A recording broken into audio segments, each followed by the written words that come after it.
Anyway, I want to talk a little bit about the, like I said, Royal Enfield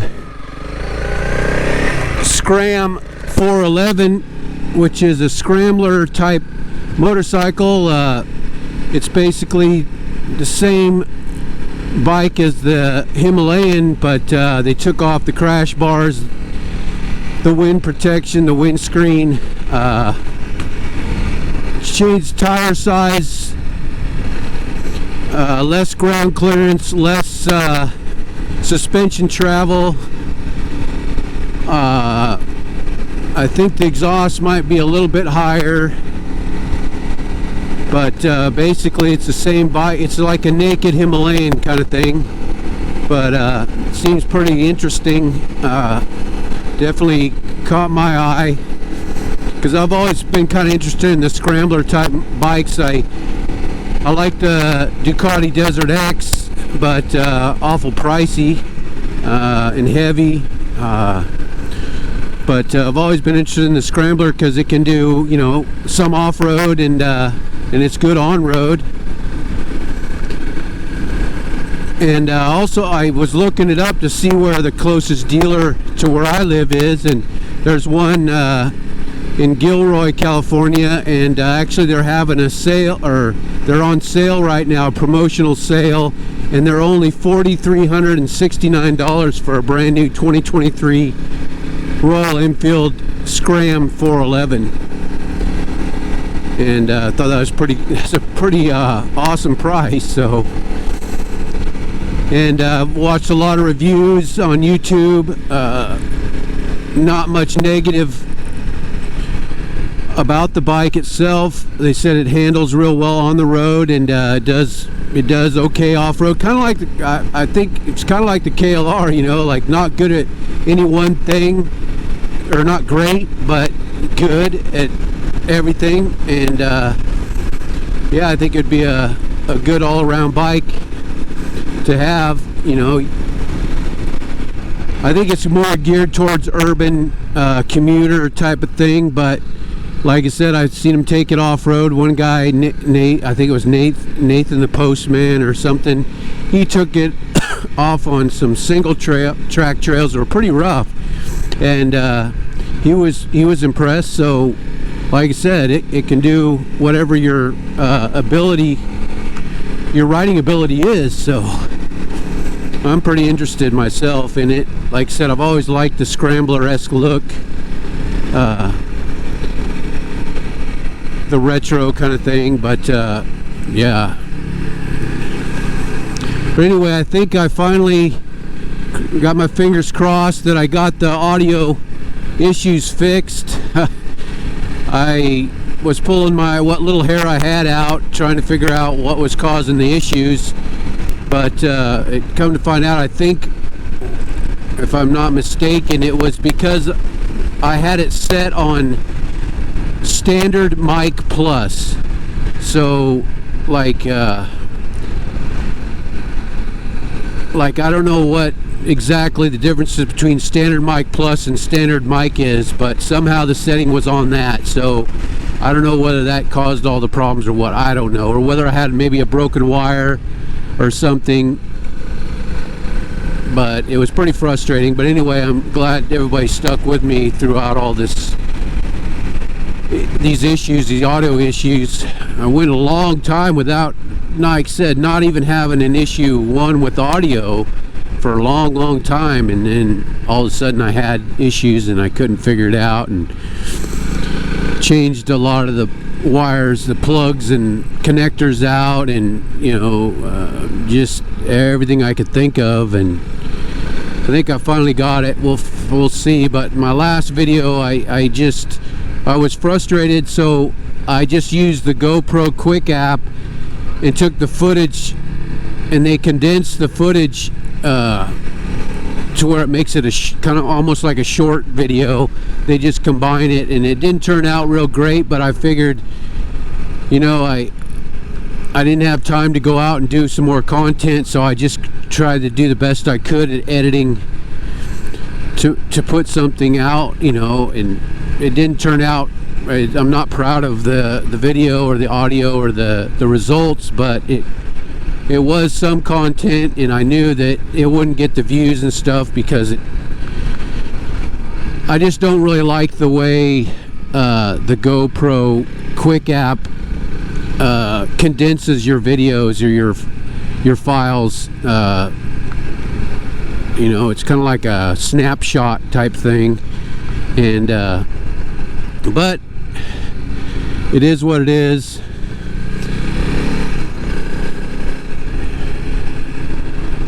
It'd be nice if GoPro would just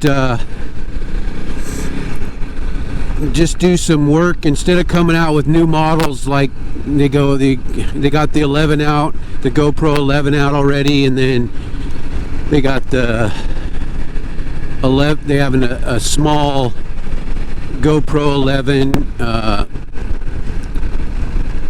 I wish they'd do just some research and find out why there's so many issues with freezing and, you know, and the batteries draining and stuff like that, overheating, things of that nature, instead of coming out with newer versions of the GoPro. You know, put a little more time and effort into making the GoPro more reliable. I mean, I like the ease of using the GoPro, and I figured out pretty much how to use it, but it just, like I said, there's just always issues, you know.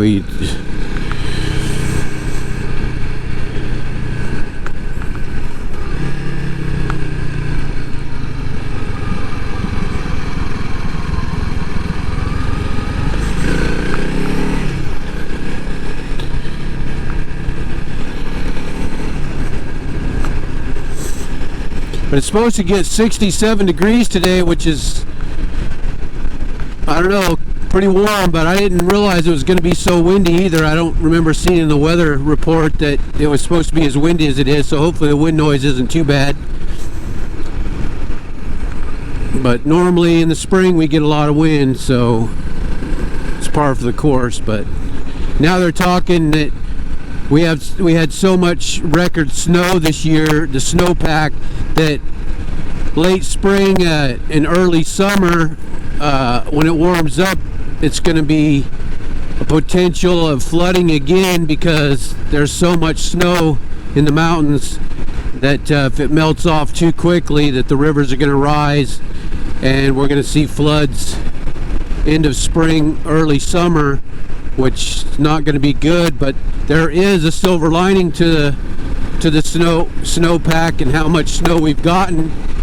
Is one, the river should stay higher throughout the summer, because a lot of times in the summer we don't get much rain, so the rivers get real low, and then the moss comes in, and it's just not fun to swim in or do anything in because it's so low.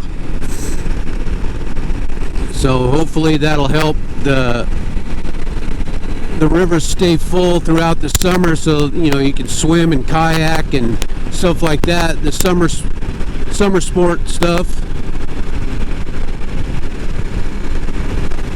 because we have a big issue with blue-green algae, which is dangerous to animals, and I guess humans can get sick from it too. But anyway, the lower the river gets, the more that stuff thrives, and so hopefully that's going to help keep that down as well.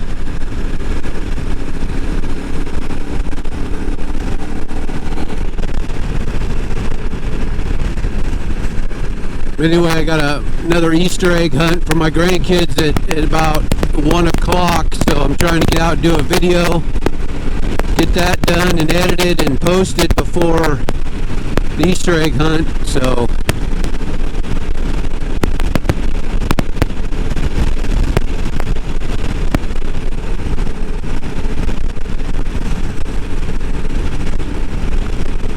I can't remember everything I talked about when my audio was terrible on my last video, but I'll remember it eventually. But I was going to talk more about what I talked about then, and then I had to edit it out, so there was just music. I don't really like using music either, but you know, when you go and have good audio, you got to use something. You just can't have no sound at all. But using music is not my favorite, and I have a feeling I've had comments about the music. People don't really care for the music too much, but I feel like it's better than nothing, you know, like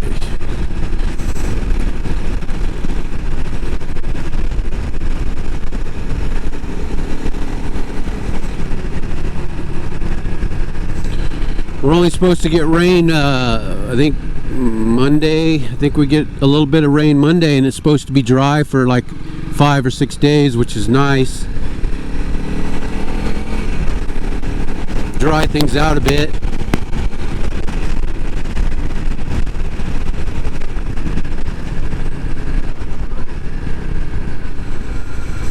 Well, I tell you, the roads have taken a big hit from all the weather we've been having. We've had a lot of roads that have started sinking, almost like sinkholes, but not quite. Just part of the road, you know, one lane will start cracking and sinking down.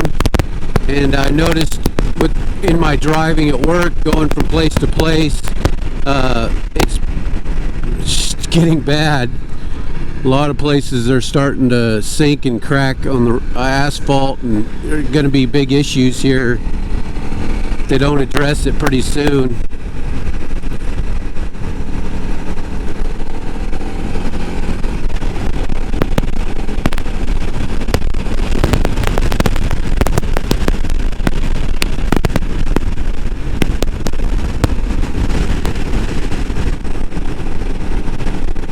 Yeah, I came out here the other day during the week,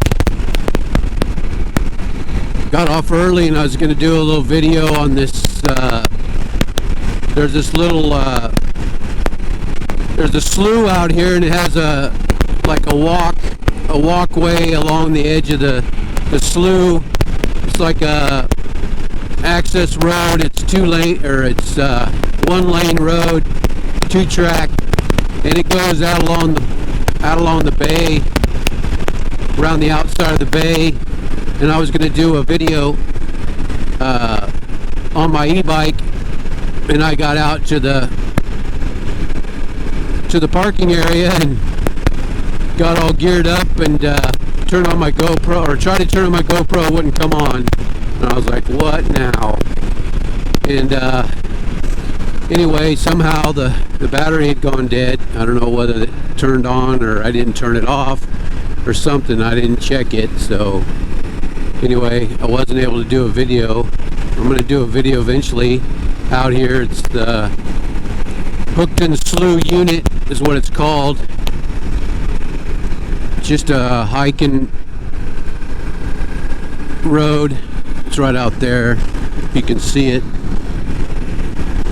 It's got a bathroom there, and then tells a little bit about, it's got little signs that talk about the history of the slough and all that. Yeah, it's a Hookton Slough Unit. But anyway, it's out there.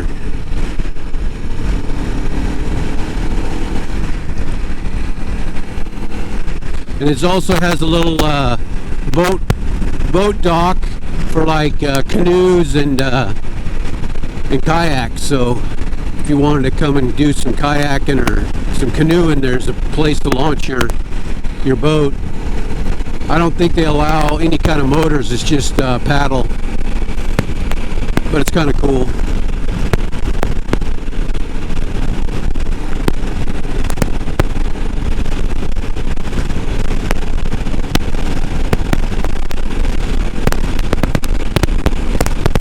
Left my blinker on the whole time.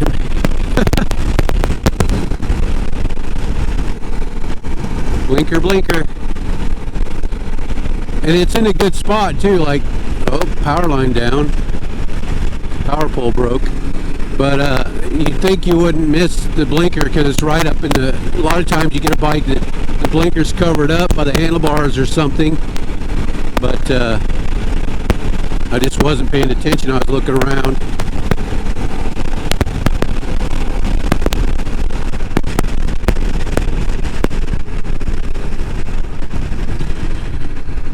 Go back to the Scram, Royal Enfield Scram. I'm really interested in that bike. It's like I said, it's got a great price, and I think it'd be a good bike to have in your arsenal in your garage.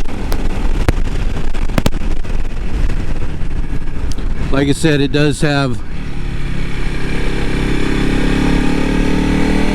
a few things that aren't the greatest. I mean, the ground clearance isn't that great, doesn't have crash bars, but I think I saw a video where this guy had put some kind of crash bars on it, and it has these little plastic pieces on the side of the tank that look like they would protect the tank if you dropped it. They're just plastic. A lot of people say you can just take them off or whatever, but I'd probably just leave them on there unless you put crash bars on, and I don't know how it looked without them on there. It protects your horn and your like oil cooler or something, but yeah. Yep, must be low tide. Bay's pretty empty.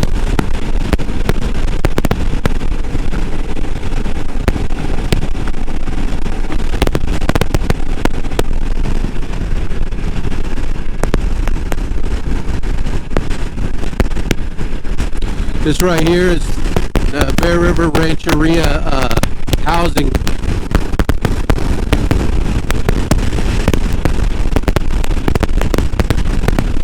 All the Native Americans live in these houses here.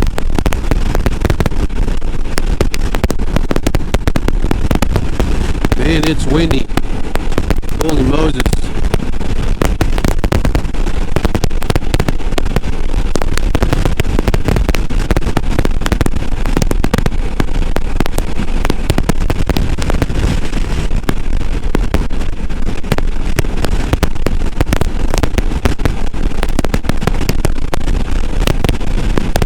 The ocean up ahead. Looks like the waves are pretty good size today, probably due to the wind, I guess, or maybe the tide's coming in. I don't know.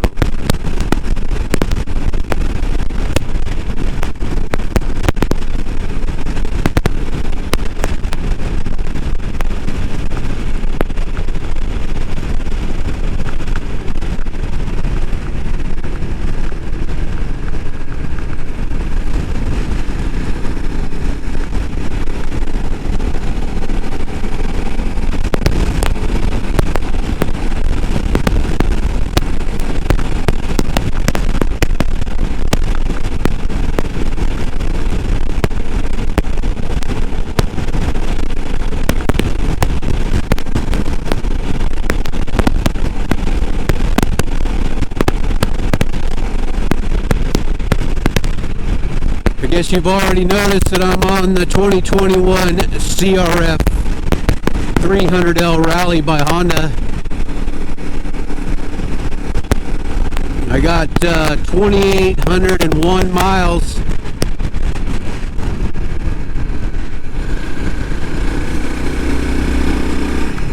Enjoying it.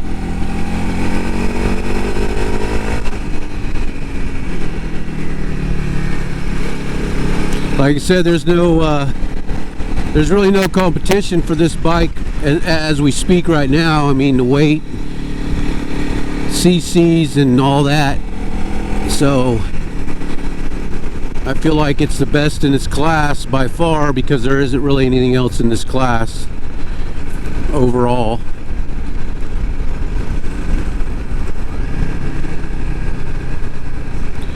Let's get a look over the cliff here.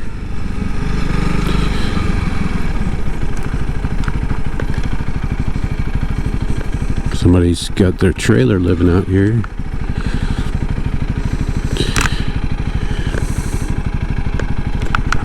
Alright, that's a look over Table Bluff. That's why they call it Table Bluff. Now let's go see down if they've done doing maintenance on the old road there. It goes north and south. The sand road. I call it the sand road. I don't know if it has a name or what, but Mike Thompson Wildlife Area, South Spit.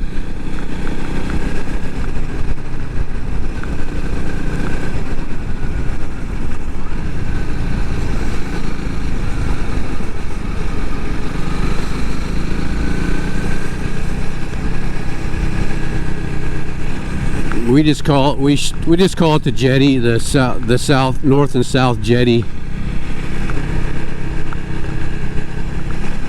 The end of the road comes out at the south jetty, where the inlet to the Humboldt Bay is.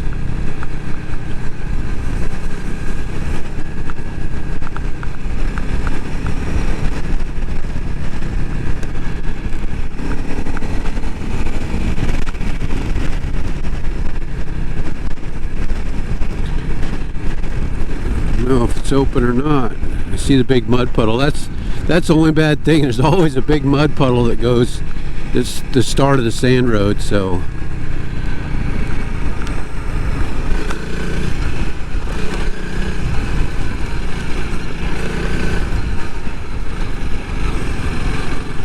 Oh, it's back open. No, yeah, it is. It's back open. Look, they put a gate there. But boy, that mud puddle is huge. Well, that's good that it's opened. That's nice.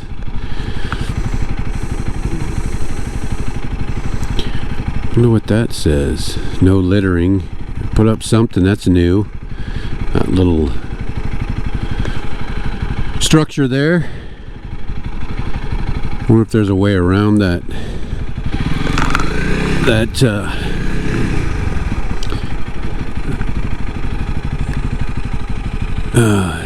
Let's see.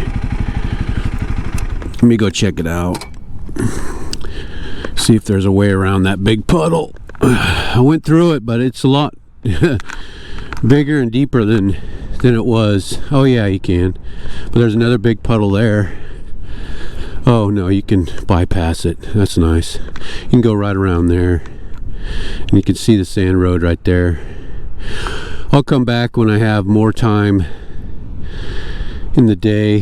They like to build driftwood structures, you know, like little forts and stuff. There's always a lot of driftwood out here.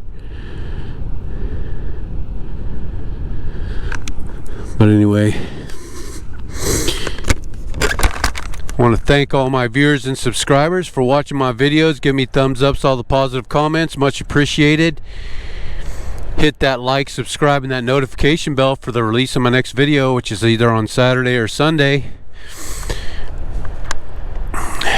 They must close that gate at night or something, probably. I don't know. I'd have to read the sign. But anyway, happy Easter, everyone, and this is MFR Off-Road Rider. See you on the next one. Later.